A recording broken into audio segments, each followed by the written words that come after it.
Dean Peer, Mr. Bell, members of the faculty and members of the student body of this great institution of learning, ladies and gentlemen. Now, there are several things that one could talk about before such a large, concerned, and enlightened audience. There are so many problems facing our nation and our world that one could just take off anywhere. But today I would like to talk mainly about the race problem, since I'll have to rush right out and go to New York to talk about Vietnam tomorrow, and I've been talking about it a great deal this week and weeks before that. But I'd like to use as a subject from which to speak this afternoon the other America. And I use this subject because there are literally two Americas. One America is beautiful for a situation. And in a sense, this America is overflowing with the milk of prosperity and the honey of opportunity.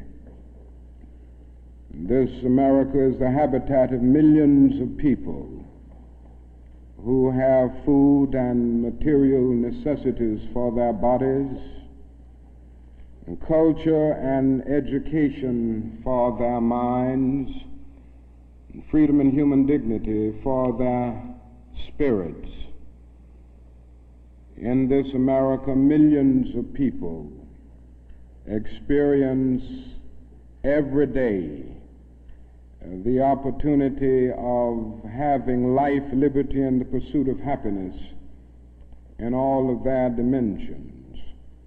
And in this America, millions of young people grow up in the sunlight of opportunity. But tragically and unfortunately, there is another America. And this other America has a daily ugliness about it that constantly transforms the buoyancy of hope into the fatigue of despair.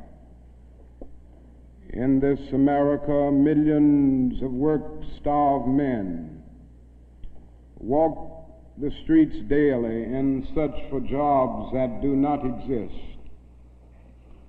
In this America, millions of people find themselves living in rat-infested, vermin-filled slums. In this America, people are poor by the millions, and they find themselves perishing on a lonely island of poverty in the midst of a vast ocean of material prosperity. In a sense, the greatest tragedy of this other America is what it does to little children. Little children in this other America are forced to grow up with clouds of inferiority forming every day in their little mental skies. And as we look at this other America, we see it as an arena of blasted hopes and shattered dreams. Many people of various backgrounds live in this other America. Some are Mexican Americans, some are Puerto Ricans, some are Indians, some happen to be from other groups. Millions of them are Appalachian whites. Probably the largest group in this other America, in proportion to its size in the population, is the American Negro. The American Negro finds himself living in a triple ghetto, a ghetto of race, a ghetto of poverty, a ghetto is to deal with this problem of the two Americas. We are seeking to make America one nation, indivisible, with liberty and justice for all. Now let me say that the struggle for civil rights, or the struggle to make these two Americas one America, is much more difficult today than it was 5 or 10 years ago. For about a decade or maybe 12 years, we struggled all across the South in glorious struggles to get rid of legal, overt segregation and all of the humiliation that surrounded that system of segregation. In a sense, this was a struggle for decency. We could not go to a lunch counter in so many instances and get a hamburger or a cup of coffee. We could not make use of public accommodations.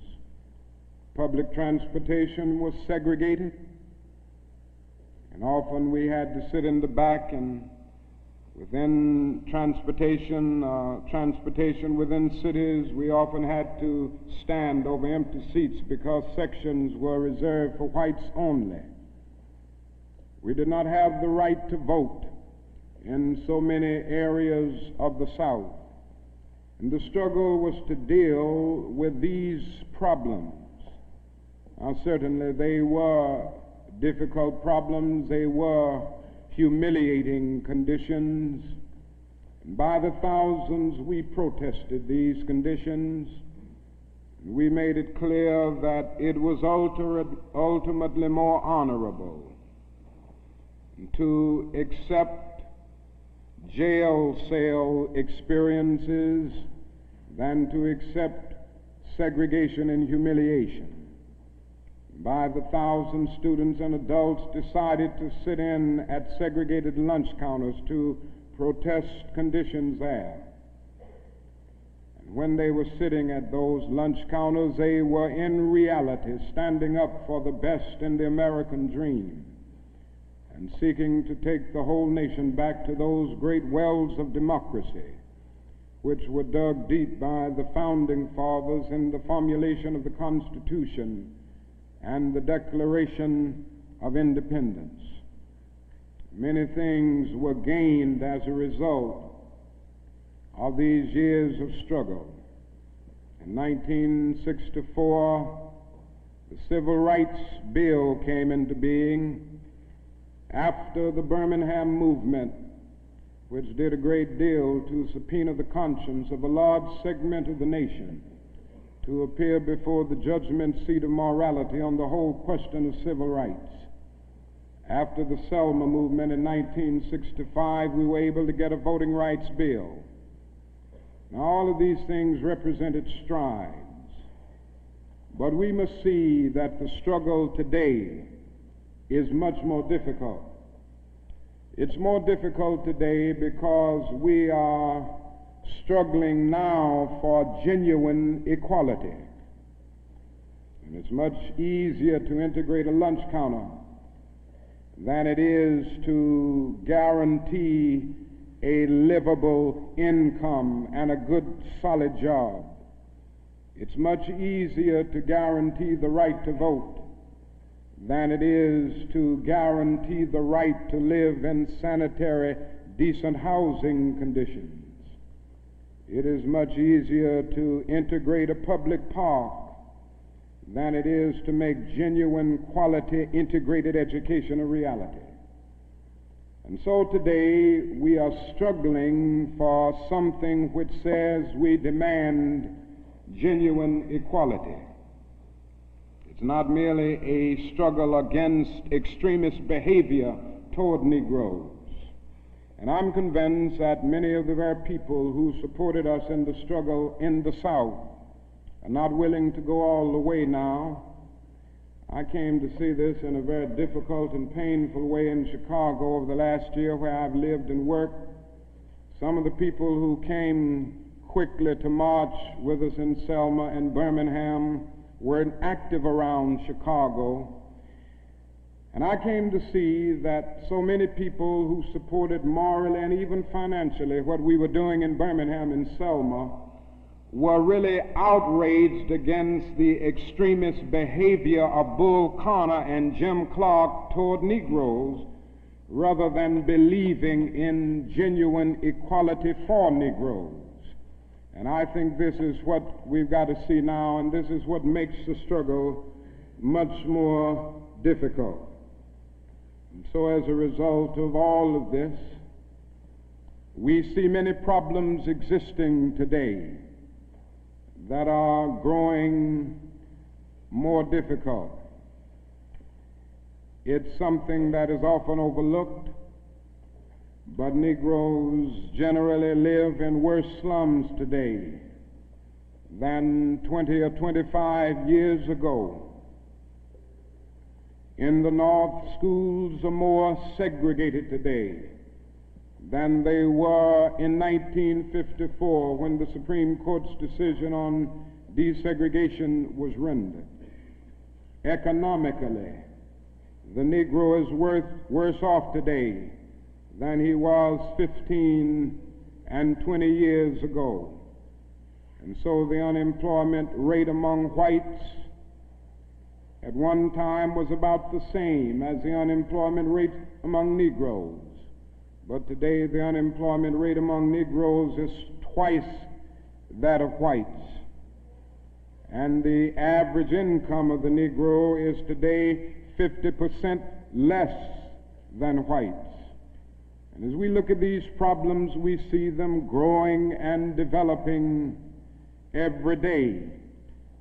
And we see the fact that the Negro economically is facing a depression in his everyday life that is more staggering than the depression of the 30s. The unemployment rate of the nation as a whole is about 4%. Statistics would say from the Labor Department that among Negroes it's about 8.4%. But these are the persons who are in the labor market, who still go to employment agencies to seek jobs, and so they can be calculated. The statistics can be gotten because they are still somehow in the labor market. But there are hundreds of thousands of Negroes who have given up. They've lost hope. They've come to feel that life is a long and desolate corridor for them with no exit sign. And so they no longer go to look for a job.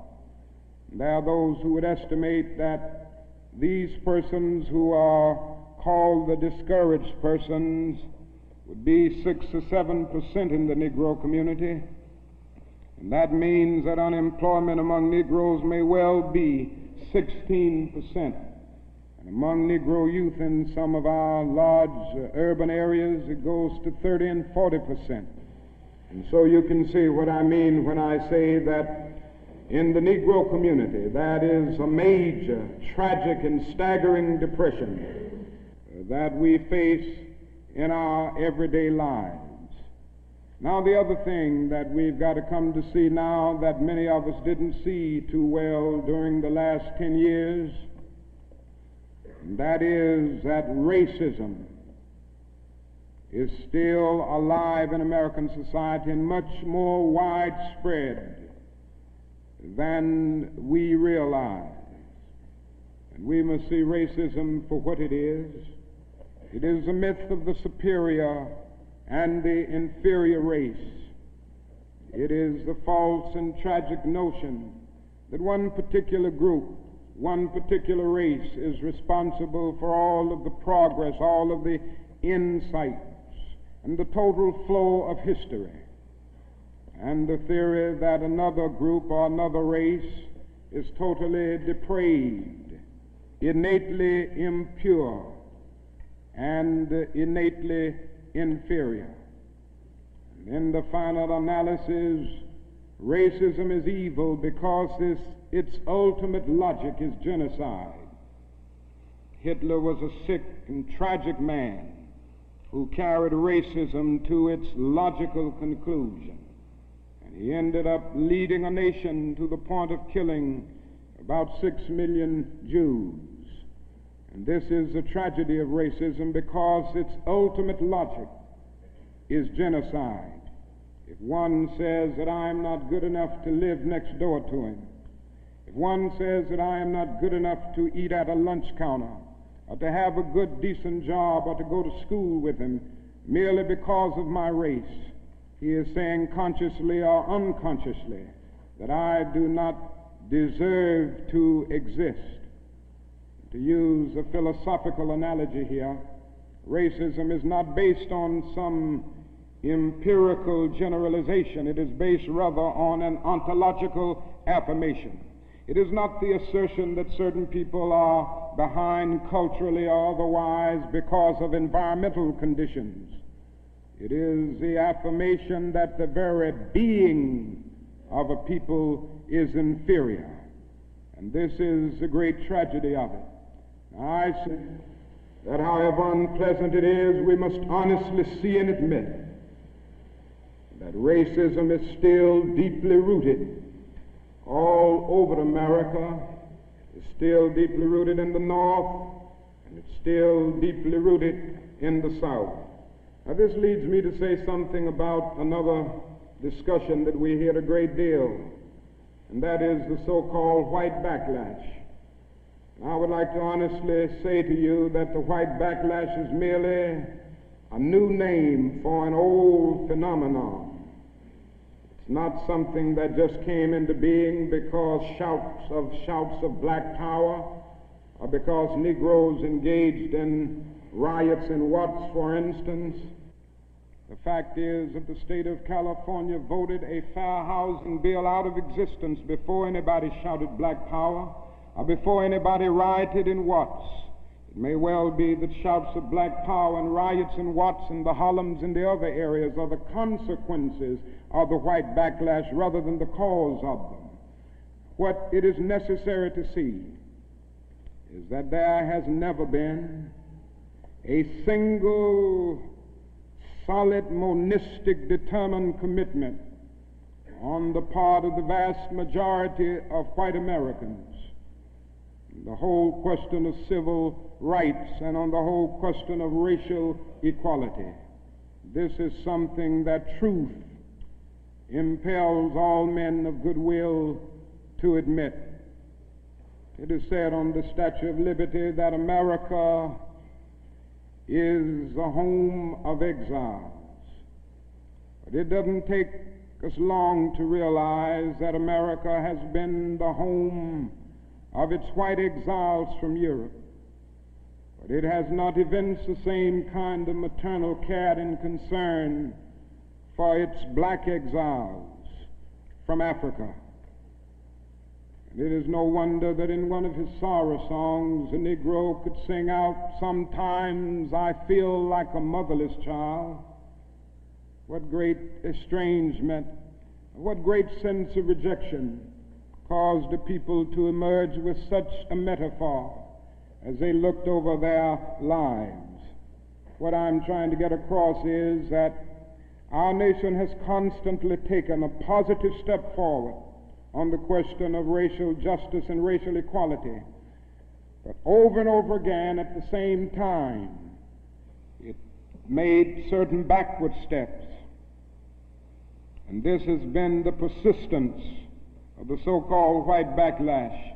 In 1863, the Negro was freed from the bondage of physical slavery.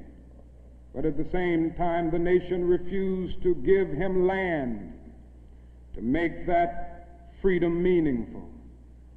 And at that same period, America was giving millions of acres of land in the West and the Midwest, which meant that America was willing to undergird its white peasants from Europe with an economic floor that would make it possible to grow and develop.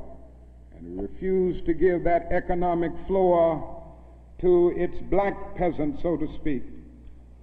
And this is why Frederick Douglass could say that emancipation for the Negro was freedom to hunger, freedom to the winds and rains of heaven, freedom without roofs to cover their heads. He went on to say that it was freedom without bread to eat, freedom without land to cultivate. It was freedom and famine at the same time. But it does not stop there. In 1875, the nation passed the Civil Rights Bill and refused to enforce it.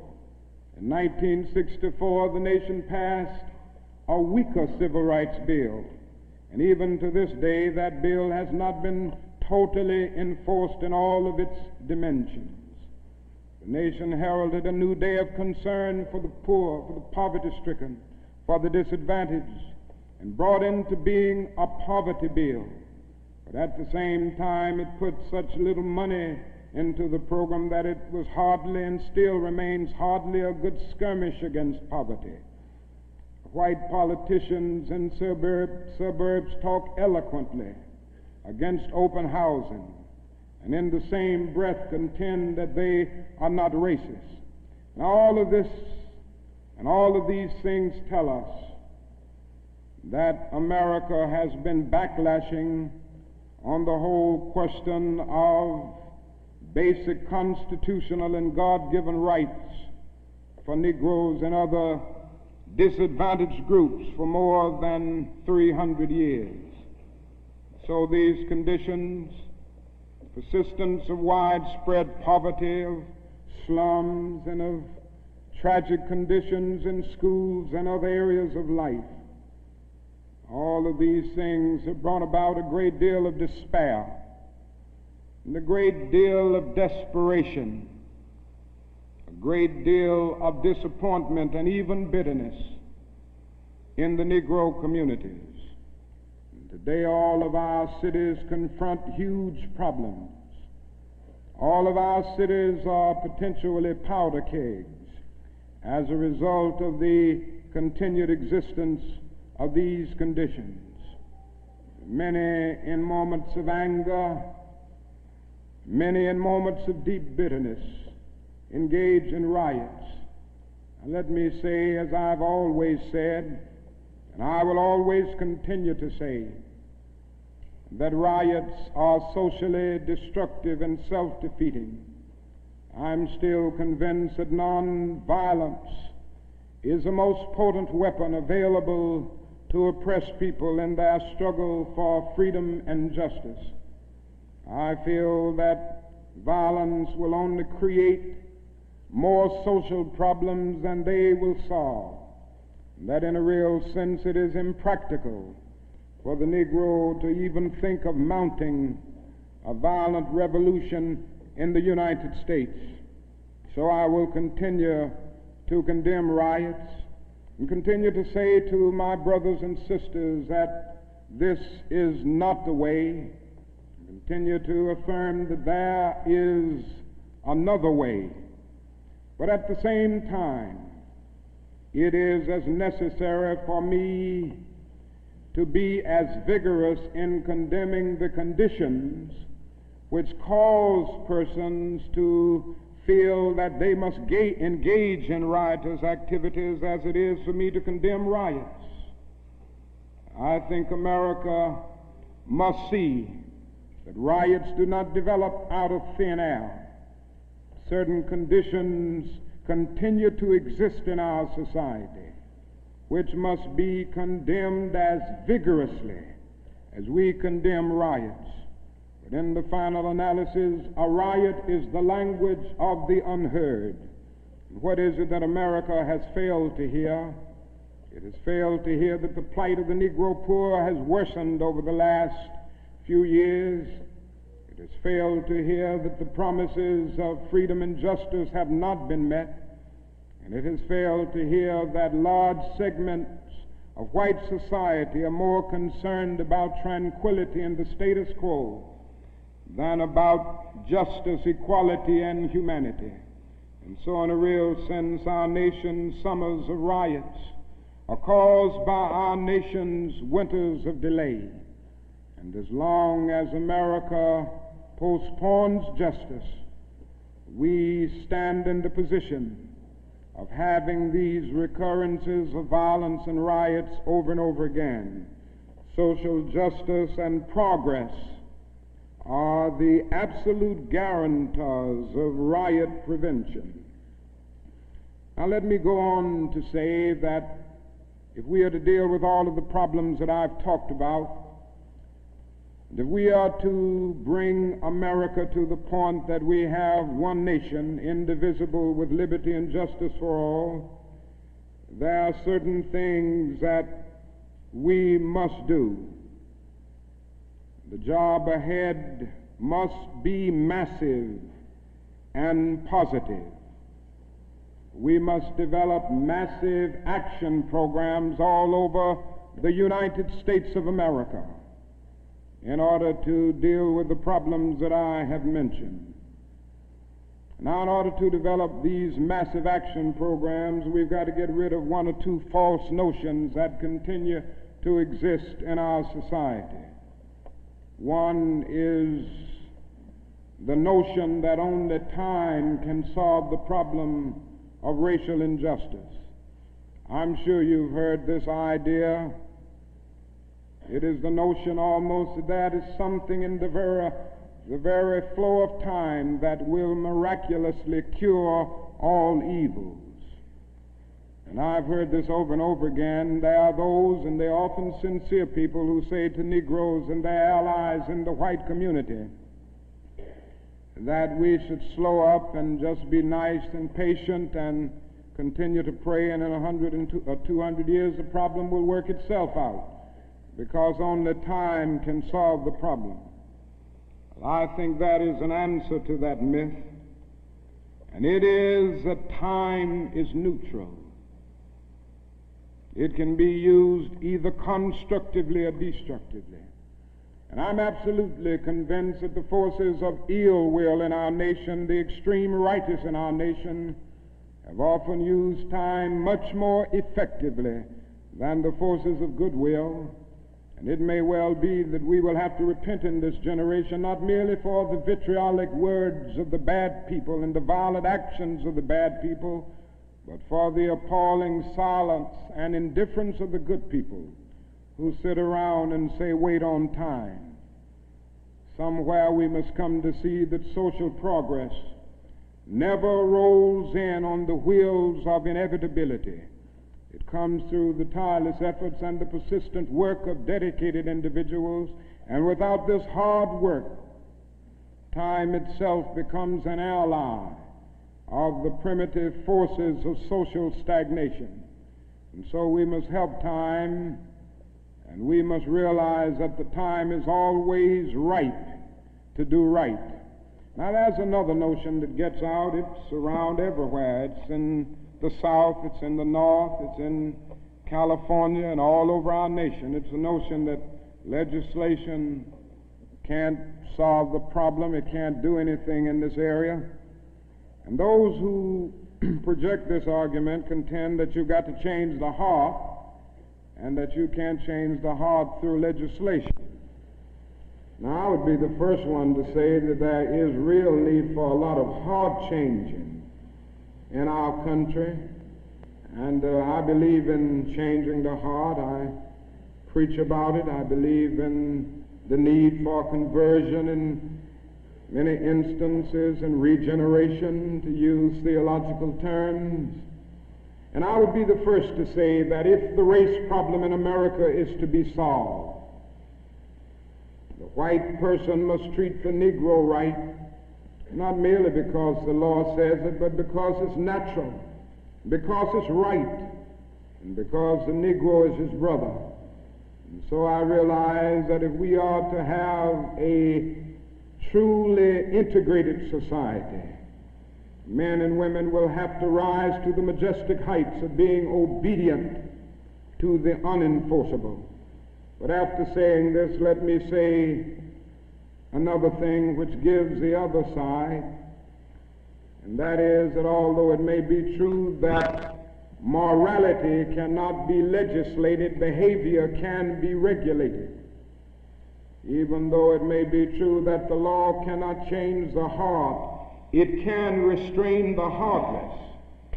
Even though it may be true that the law cannot make a man love me, it can restrain him from lynching me, and I think that's pretty important also. And so while the law may not change the hearts of men, it can and it does change the habits of men. And when you begin to change the habits of men, pretty soon the attitudes will be changed, pretty soon the hearts will be changed. Now, I'm convinced that we still need strong civil rights legislation. And there's a bill before Congress right now to have a national federal open housing bill, a federal law declaring discrimination in housing unconstitutional, and also a bill to make the administration of justice real all over our country. Now, nobody can doubt the need for this.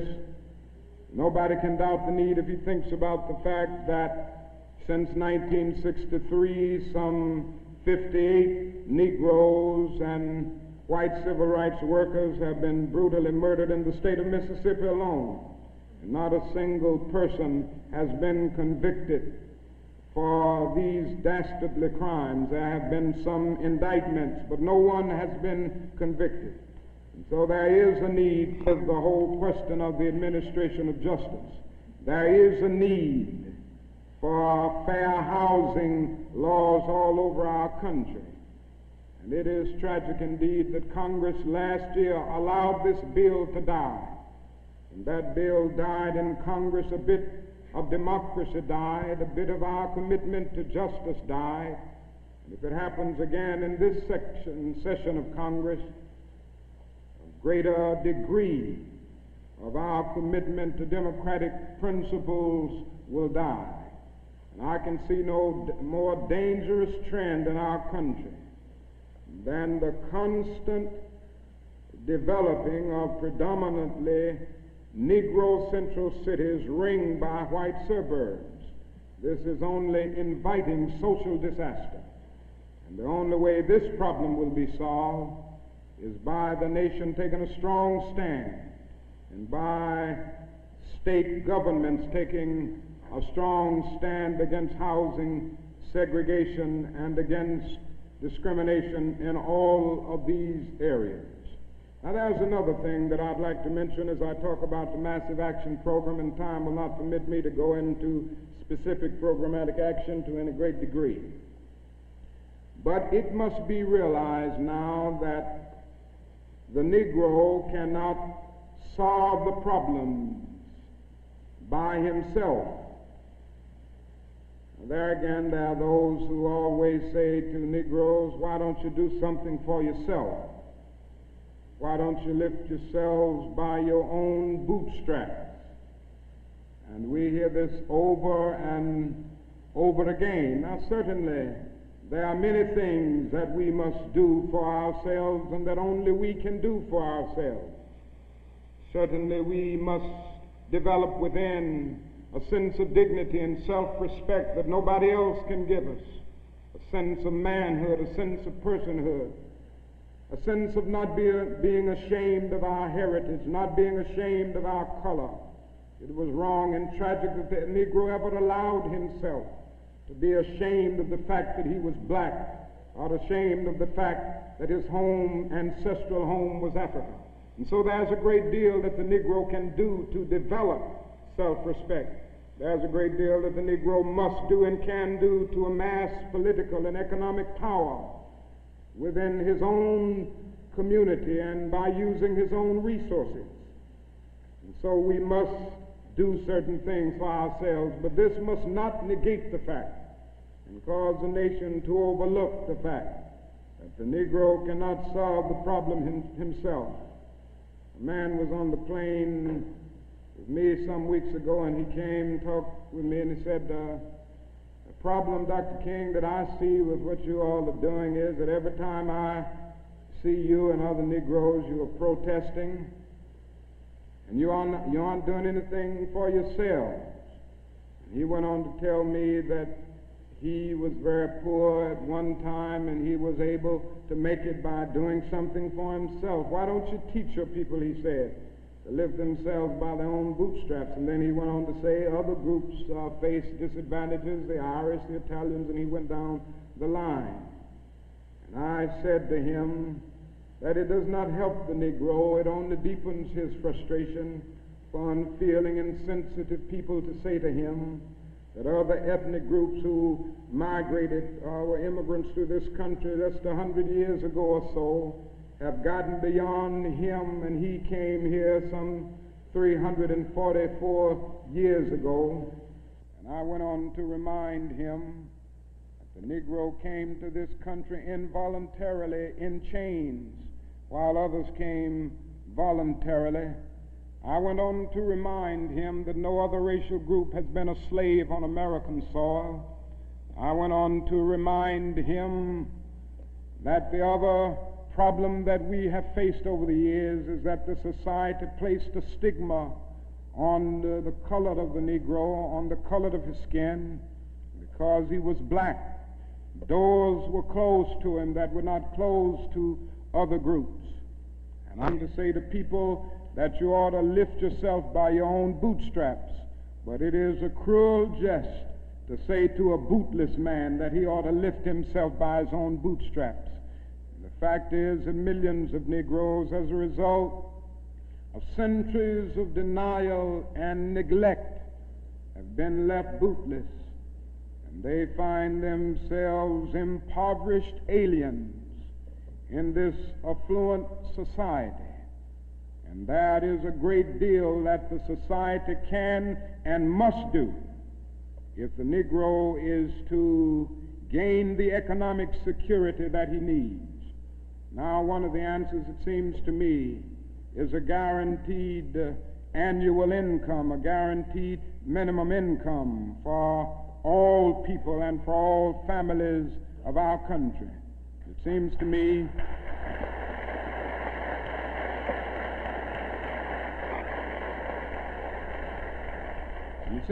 that the civil rights movement must now begin to organize for the guaranteed annual income, begin to organize people all over our country and mobilize forces so that we can bring to the attention of our nation this need and this something which I believe will go a long, long way toward dealing with the Negro's economic problem and the economic problem with many other poor people confronting our nation.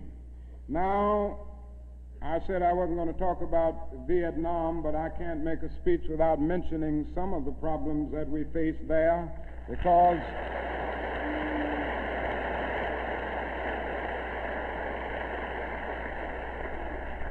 I think this war has diverted attention from civil rights.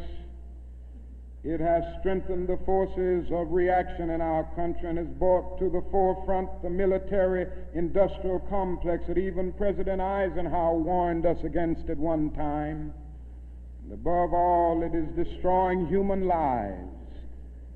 It's destroying the lives of thousands of the young, promising men of our nation, destroying the lives of little boys and little girls in Vietnam.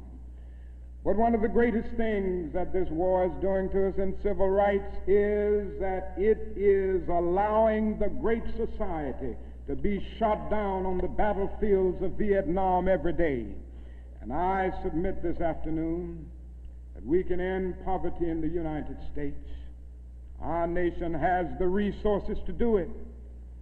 The national gross product of America will rise to the astounding figure of some $7 this year. We have the resources. The question is whether the nation has the will. And I submit that if we can spend $5 billion a year to fight an ill-considered war in Vietnam and $20 billion to put a man on the moon, our nation can spend billions of dollars on their own 2 feet right here on earth.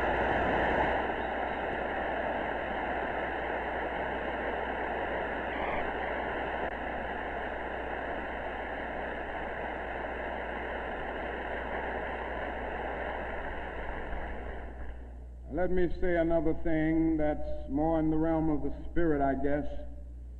That is, if we are to go on in the days ahead and make true brotherhood a reality, it is necessary for us to realize more than ever before that the destinies of the Negro and the white man are tied together. Now, there's still a lot of people who don't realize this. The racists still don't realize this. But it is a fact now that Negroes and whites are tied together, and we need each other. The Negro needs the white man to save him from his fear. The white man needs the Negro to save him from his guilt. We are tied together in so many ways: our language, our music, our cultural patterns, our material prosperity, and even our food are an amalgam of black and white. And so there can be no separate black path to power and fulfillment that does not intersect white roots. And there can be no separate white path to power and fulfillment short of social disaster.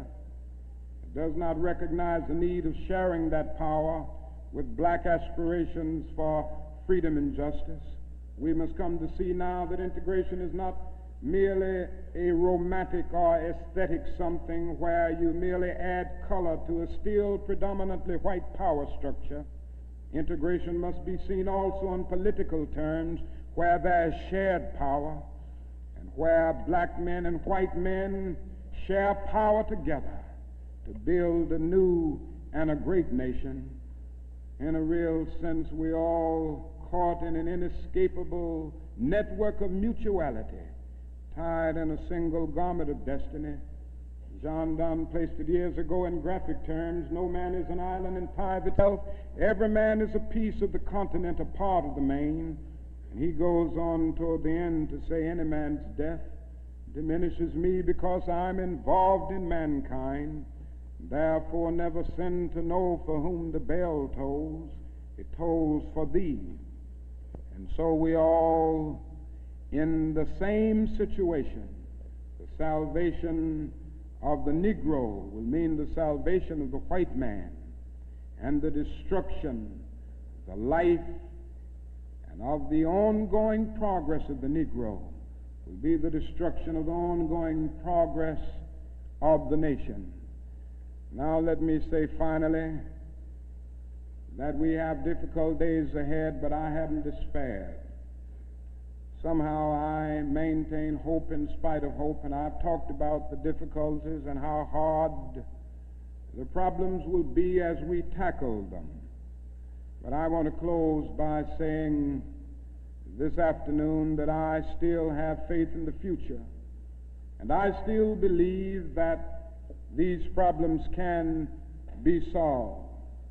And so I will not join anyone who will say that we still can't develop a coalition of conscience.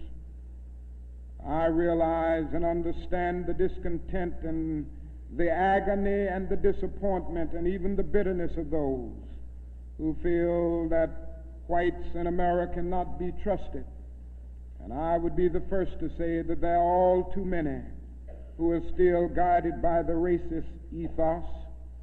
But I am still convinced that there are still many white persons of goodwill, and I'm happy to say that I see them every day in the student generation, who cherish democratic principles and justice above principle, and who will stick with the cause of justice and the cause of civil rights and the cause of peace throughout the days ahead. And so I refuse to despair. I think we are going to achieve our freedom, because however much America strays away from the ideals of justice, the goal of America is freedom. Abused and scorned though we may be, our destiny is tied up in the destiny of America. Before the Pilgrim Fathers landed at Plymouth, we were here. Before Jefferson etched across the pages of history the majestic words of the Declaration of Independence, we were here. before the beautiful words of the Star-Spangled Banner were written, we were here. And for more than 2 centuries, our forebears labored here without wages. They made cotton king. They built the homes of their masters in the midst of the most humiliating and oppressive conditions. And yet out of a bottomless vitality, they continued to grow and develop. And I say that if the inexpressible cruelties of slavery couldn't stop us, the opposition that we now face, including the so-called white backlash, will surely fail. We're going to win our freedom, because both the sacred head of our nation and the eternal will of the Almighty God are embodied in our echoing demands. And so I can still sing, we shall overcome. We shall overcome because the arc of the moral universe is long, but it bends toward justice. We shall overcome because Carlyle is right. No lie can live forever. We shall overcome because William Cullen Bryant is right. Truth-crushed earth will rise again. We shall overcome because James Russell Lowell is right. Truth forever on the scaffold, wrong forever on the throne. Yet that scaffold sways the future. With faith, we will be able to hew out of the mounting of despair a stone of hope. With this faith, we will be able to transform the jangling discords of our nation into a beautiful symphony of brotherhood. With this faith, we will be able to speed up the day when all of God's children, black men and white men, Jews and Gentiles, Protestants and Catholics, will be able to join hands and live together as brothers and sisters all over this great nation. That will be a great day. That will be a great tomorrow. In the word, to speak symbolically, that will be the day when the morning stars will sing together and the sons of God will shout for joy. Thank you.